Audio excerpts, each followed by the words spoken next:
ಧರ್ಮಸ್ಥಳದಲ್ಲಿ ಈ ಶವಗಳನ್ನು ಹೂತಿಟ್ಟಂತಹ ಆರೋಪದ ಪ್ರಕರಣ, ಈ ಪ್ರಕರಣದ ಸಮಗ್ರ ತನಿಖೆಗೆ ರಾಜ್ಯ ಸರ್ಕಾರ SITಯನ್ನು ರಚನೆ ಮಾಡಿ ಇವತ್ತು ಆದೇಶವನ್ನು ಹೊರಡಿಸಿದೆ.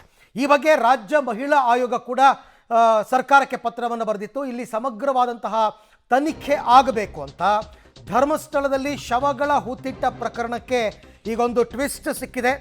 ಪ್ರಕರಣವನ್ನು ಗಂಭೀರವಾಗಿ ಪರಿಗಣಿಸಿದೆ ಸರ್ಕಾರ.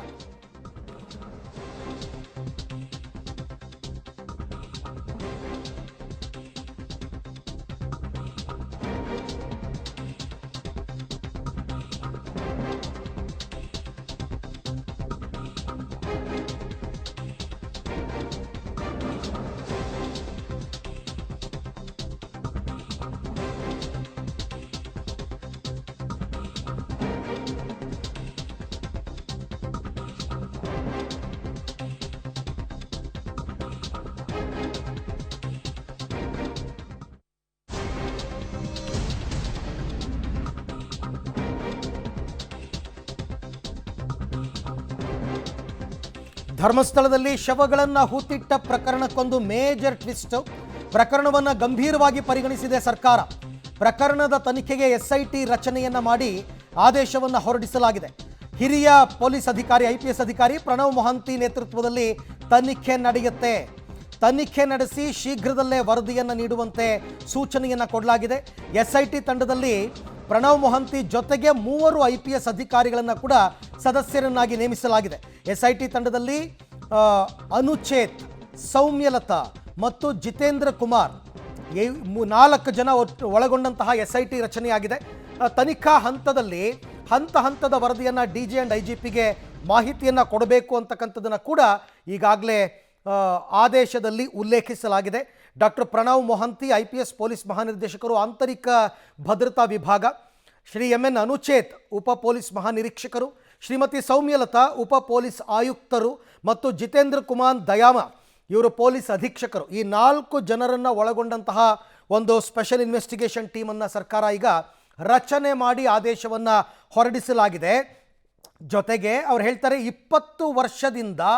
ಕಳೆದ 20 ವರ್ಷದಿಂದ ಇಲ್ಲಿ ಗಂಭೀರ ಸ್ವರೂಪದ ಆರೋಪಗಳು ಕೇಳಿಬರ್ತಾ ಇದೆ. ದೌರ್ಜನ್ಯ, ಹತ್ಯೆ, ಅತ್ಯಾಚಾರ, ಅಸ್ವಾಭಾವಿಕ ಸಾವು, ನಾಪತ್ತೆ ಪ್ರಕರಣ, ಇದೆಲ್ಲದರ ಬಗ್ಗೆ ಸಮಗ್ರವಾದ ತನಿಖೆಯನ್ನು ನಡೆಸಬೇಕು. ಸೊ ಈ ರೀತಿ ಆದೇಶವನ್ನು ಈಗ ಸರ್ಕಾರ ಹೊರಡಿಸಿರ್ತಕ್ಕಂಥದ್ದು. ಸಮಗ್ರ ಮತ್ತು ನಿಷ್ಪಕ್ಷಪಾತ ತನಿಖೆಗಾಗಿ ಹಿರಿಯ ಪೊಲೀಸ್ ಅಧಿಕಾರಿಗಳ ನೇತೃತ್ವದಲ್ಲಿ ವಿಶೇಷ ತನಿಖಾ ತಂಡವನ್ನು ರಚನೆ ಮಾಡಬೇಕು ಅಂತಕ್ಕಂಥದ್ದು ರಾಜ್ಯ ಮಹಿಳಾ ಆಯೋಗದವರು ಕೋರಿದ್ರು. ಅದನ್ನು ಪುರಸ್ಕರಿಸಿದೆ ರಾಜ್ಯ ಸರ್ಕಾರ. ಅದರಂತೆ ಆದೇಶವನ್ನು ಈಗ ಹೊರಡಿಸಲಾಗಿದೆ. ಕರ್ನಾಟಕ ರಾಜ್ಯ ಮಹಿಳಾ ಆಯೋಗದ ಅಧ್ಯಕ್ಷರು ಪತ್ರದಲ್ಲಿ ಪ್ರಸ್ತಾಪಿಸಿರುವ ಅಂಶಗಳು, ಇದೆಲ್ಲವನ್ನು ಗಂಭೀರವಾಗಿ ಪರಿಗಣಿಸಿರ್ತಕ್ಕಂಥ ರಾಜ್ಯ ಸರ್ಕಾರ ಒಂದು ವಿಶೇಷ ತನಿಖಾ ತಂಡ, ಸ್ಪೆಷಲ್ ಇನ್ವೆಸ್ಟಿಗೇಷನ್ ಟೀಮನ್ನು ರಚಿಸುವುದು ಸೂಕ್ತವೆಂದು ಸರ್ಕಾರವು ತೀರ್ಮಾನಿಸಿ ಈ ಕೆಳಕಂಡಂತೆ ಆದೇಶಿಸಿದೆ ಅಂತ ಆದೇಶ ಪತ್ರವನ್ನು ಜೊತೆಗೆ ಲಗತ್ತಿಸಲಾಗಿದೆ. ಧರ್ಮಸ್ಥಳದಲ್ಲಿ ಶವಗಳನ್ನು ಹೂತಿಟ್ಟಂತಹ ಪ್ರಕರಣ ಸೇರಿದಂತೆ ಎಲ್ಲ ವಿಚಾರಗಳ ಬಗ್ಗೆ ಕೂಡ ಸಮಗ್ರ ತನಿಖೆ ಆಗಬೇಕು ಅಂತಕ್ಕಂಥದ್ದನ್ನು ಈಗ ಸರ್ಕಾರ ಈಗ ಆದೇಶದಲ್ಲಿ ಹೇಳಿದೆ.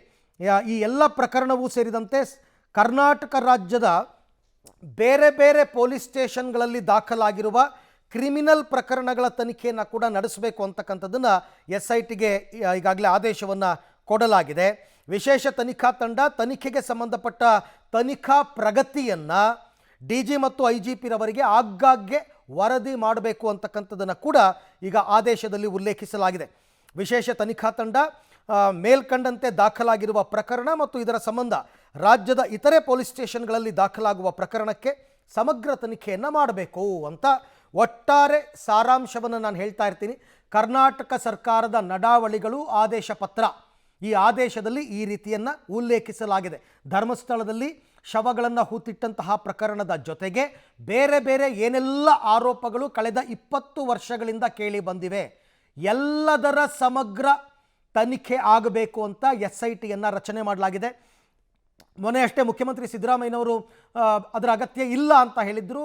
ಬಟ್ ಅದಾದ ನಂತರ ಸರ್ಕಾರಕ್ಕೆ ರಾಜ್ಯ ಮಹಿಳಾ ಆಯೋಗ ಕೂಡ ಪತ್ರವನ್ನು ಬರೆದಿತ್ತು. ಇಲ್ಲ, ಇದರ ಒಂದು ತನಿಖೆ ಸಮಗ್ರವಾಗಿ ಆಗಬೇಕು, ಹಾಗಾಗಿ ಒಂದು SIT ರಚನೆ ಮಾಡಬೇಕು ಅಂತಕ್ಕಂಥ ಮನವರಿಕೆಯನ್ನು ರಾಜ್ಯ ಮಹಿಳಾ ಆಯೋಗ ಮಾಡಿಕೊಟ್ಟಿತ್ತು. ಅದನ್ನು ಪುರಸ್ಕರಿಸಿ ಇವತ್ತು ಆದೇಶವನ್ನು ಹೊರಡಿಸಲಾಗಿದೆ. ಶೀಘ್ರವೇ ಪ್ರಕರಣದ ತನಿಖೆಯನ್ನು ನಡೆಸಿ ತನಿಖಾ ಪ್ರಗತಿಯ ವರದಿಯನ್ನು ಕೊಡಬೇಕು ಅಂತ ಕೂಡ ಈಗಾಗಲೇ ಮೆನ್ಷನ್ ಮಾಡಿದ್ದಾರೆ. ಆದೇಶದಲ್ಲಿ ಅದನ್ನು ಉಲ್ಲೇಖವನ್ನು ಮಾಡಿದ್ದಾರೆ.